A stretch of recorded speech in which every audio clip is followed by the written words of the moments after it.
जय माता की। श्रोतागणों, आज हम कथा सुनने जा रहे हैं संतोषी माता की। प्राचीन काल की बात है। आर्यावर्त की एक छोटी सी नगरी में धर्मदत्त नाम का निर्धन किंतु अत्यंत श्रद्धालु युवक रहता था। धन संपत्ति भले ही उसके पास न थी, पर उसके हृदय में ईश्वर के प्रति अटूट विश्वास था। वो प्रतिदिन प्रभात में स्नान कर दीप जलाता, माता का स्मरण करता और अपने कर्म में लग जाता। वर्षों से वो माता की आराधना करता आ रहा था, किंतु जीवन की कठिनाइयाँ कम होने का नाम नहीं ले रही थीं। माता पिता के देहांत, ऋण का बोझ और समाज की उपेक्षा, इन सब ने उसे भीतर से तोड़ दिया था। एक दिन अत्यंत पीड़ा में उसने आकाश की ओर देखकर कहा, हे जगत जननी, ये तो मेरी श्रद्धा सच्ची है तो मुझे मार्ग दिखाइए। उसी रात उसे स्वप्न आया। स्वप्न में एक दिव्य तेजस्विनी माता प्रकट हुई। उनके हाथों में त्रिशूल, कमल और करुणा का अमृत छलकता था। माता ने कहा, वत्स, मैं संतोषी माता हूँ। संतोष में ही सुख है। यदि तुम श्रद्धा और नियम से मेरा व्रत करोगे तो मैं तुम्हारे कष्ट हर लूँगी। प्रातः होते ही धर्मदत्त ने व्रत का संकल्प लिया। माता के बताए अनुसार उसने शुक्रवार का व्रत आरंभ किया। खट्टे का त्याग, शुद्ध मन, सत्य वचन और सेवा भाव। प्रारंभ में उसे अनेक बाधाएं आईं। मित्रों ने उपहास किया, पड़ोसियों ने कहा ये सब व्यर्थ है, किंतु उसने धैर्य नहीं छोड़ा। हर शुक्रवार वो माता की कथा सुनाता, गुड़ चना का भोग लगाता और संतोष का अभ्यास करता। कुछ ही सप्ताहों में उसके जीवन में छोटे छोटे चमत्कार होने लगे। ऋण का एक भाग स्वतः उतर गया, कार्य में स्थिरता आई और मन को शांति मिली। परंतु परीक्षा अभी शेष थी। नगर के एक धनी साहूकार ने उसे अपमानित किया और झूठा आरोप लगा दिया। धर्मदत्त का मन डगमगाया। उसी रात वो पुनः माता के शरण गया। तभी आकाश से एक दिव्य प्रकाश उतरा। माता की वाणी गूंजी, वत्स, धैर्य रखो। जब भक्त का विश्वास डगमगाता है तब मैं उसे शक्ति देती हूँ। अगले ही दिन सत्य प्रकट हुआ। साहूकार की चाल विफल हुई। धर्मदत्त निर्दोष सिद्ध हुआ। ये देखकर नगरवासी चकित रह गए। कुछ समय बाद नवरात्रि का पावन पर्व आया।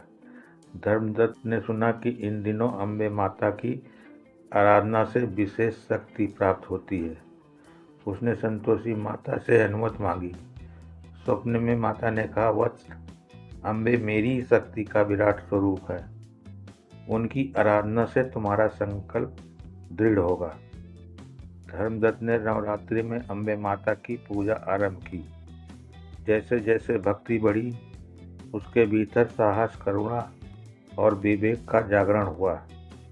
नगर में शांति और सहयोग का वातावरण बनने लगा।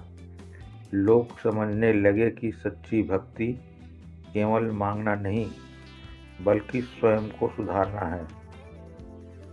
भाग्य यही समाप्त होता है, जहाँ संतोषी माता भक्त को संतोष का मार्ग दिखाती हैं और अम्बे माता की शक्ति से उसे आगे की साधना के लिए तैयार करती हैं।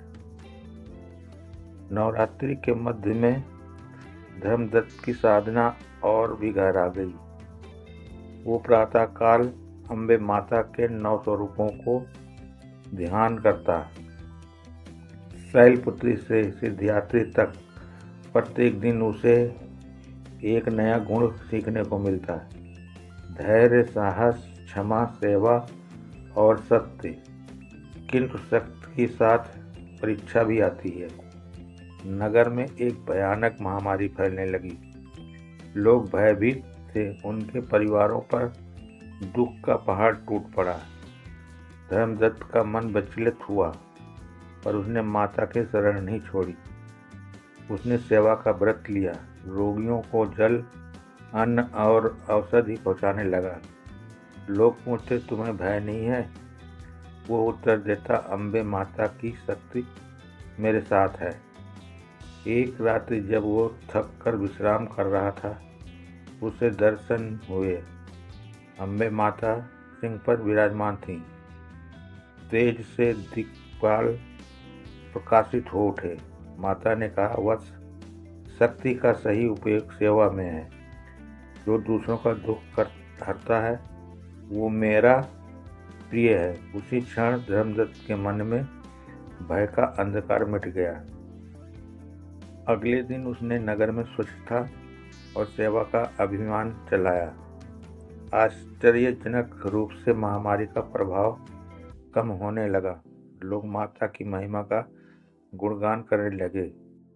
किंतु कुछ ईर्ष्यालु जनों ने अफवाह फैलाई कि ये सब छल है। धर्मदत्त पर फिर संकट आया। इस बार उसने मौन रखा और कर्म करता रहा। उसी समय संतोषी माता ने उसे स्वप्न में समझाया, वत्स, संतोष और शक्ति का संतुलन आवश्यक है। अहंकार से दूर रहो। धर्मदत्त ने स्वयं को और विनम्र किया। उसने कहा, यह सब माता की कृपा है, मेरी नहीं। नवरात्रि के अंतिम दिन महाअष्टमी आई। हवन और कन्या पूजन के समय एक अद्भुत शांति छा गई। नगरवासी एकत्र हुए। जैसे ही आरती पूर्ण हुई, आकाश में मेघ गरजे और शीतल वर्षा हुई, मानो माता ने आशीर्वाद की वर्षा की हो। महामारी समाप्ति की ओर थी।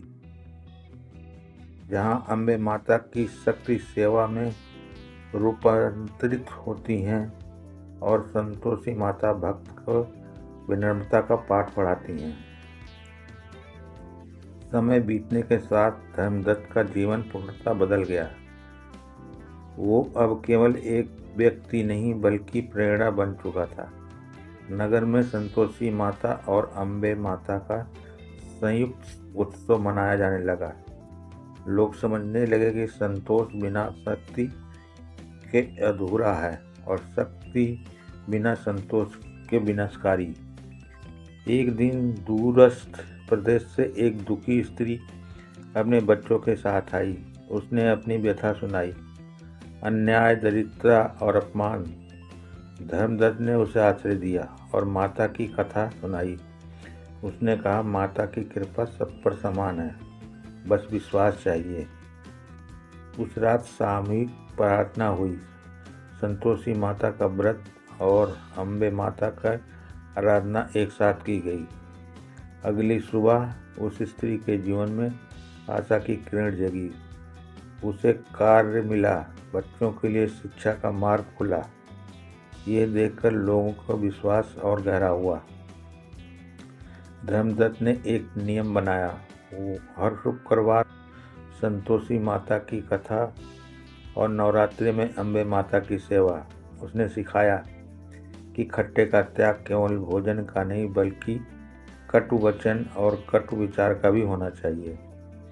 अम्बा माता की शक्ति का अर्थ केवल शस्त्र नहीं बल्कि अन्याय के विरुद्ध साहस है।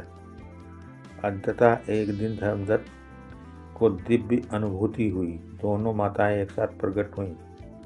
संतोषी माता ने कहा, वत्स, तुमने संतोष को अपनाया। अम्बे माता ने कहा, तुमने शक्ति की सेवा की। दोनों का आशीर्वाद से नगर में अस्थायी शांति और समृद्धि स्थापित हुई। कथा का सार यही है, जो भक्त संतोषी माता के संतोष और अम्बे माता की शक्ति को अपने जीवन में उतार लेता है, उसके लिए असंभव कुछ भी नहीं। सच्ची भक्ति जीवन को उज्ज्वल बनाती है। समापन संदेश। तो भक्तों, ये थी माता संतोषी की कथा। और अम्बे माते की कथा। अगर ये कथा आपको पसंद आई हो तो चैनल को लाइक करें और सब्सक्राइब करें।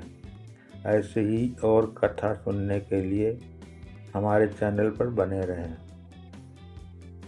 और कमेंट में करते रहें। प्रेम से बोलें, जय माता अम्बे, जय माता संतोषी।